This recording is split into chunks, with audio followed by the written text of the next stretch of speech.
முக்கிய செய்தியை பார்த்துக் கொண்டிருக்கிறோம். 9 மாவட்டங்களில் அடுத்த 3 மணி நேரத்தில் மழைக்கு வாய்ப்பிருப்பதாக வானிலை ஆய்வு மையம் தெரிவித்திருக்கிறது. மேலும் சென்னையில் மழை பெய்ய வாய்ப்பிருப்பதாகவும் குறிப்பிடப்பட்டிருக்கிறது. கூடுதல் விவரங்களை செய்தியாளர் மாணிக்கம் வழங்க கேட்கலாம். மாணிக்கம், வணக்கம். அடுத்த 3 மணி நேரத்தில் சென்னை உட்பட 9 மாவட்டங்களில் மழைக்கு வாய்ப்பிருப்பதாக தெரிவிக்கப்பட்டிருக்கிற நிலையில் இது தொடர்பான விவரங்களை பதிவு பண்ணலாம். பெஞ்சல் புயல் கரையை கடந்து தற்பொழுது வலு படிப்படியாக இழந்து வந்த நிலையிலும் கூட நமக்கு மழைக்கான வாய்ப்பு தொடர்ந்து நீடிப்பதா வானிலை ஆய்வு மையம் அறிவிப்பு வெளியிட்டிருந்தாங்க. அந்த வகையில இன்று காலை 10 மணி வரையிலும் மழை பெய்யக்கூடிய வாய்ப்புடைய மாவட்டங்களுடைய விவரங்களை வானிலை ஆய்வு மையம் வெளியிட்டிருக்கிறாங்க.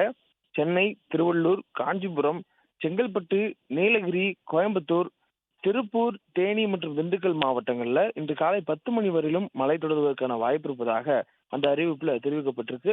மேலும் இடி மின்னலுடன் கூடிய லேசானது முதல் மிதமான அளவுல இந்த மாவட்டங்கள்ல 10 மணி வரையிலும் மழை தொடர்வதற்கான வாய்ப்புகள் இருப்பதாகவும் அதில் தெரிவிக்கப்பட்டிருக்கிறது. மேலும் தொடர்ச்சியாக உள் மாவட்டங்கள்ல மழைக்கான வாய்ப்பு இன்று பரவலாக இருக்கக்கூடிய சூழல்ல தொடர்ந்து மிதமான அளவுல இன்று நாள் முழுவதும் மழை பெய்வதற்கான வாய்ப்புகள் இருப்பதாகவும் தெரிவிக்கப்பட்டிருக்கிறது.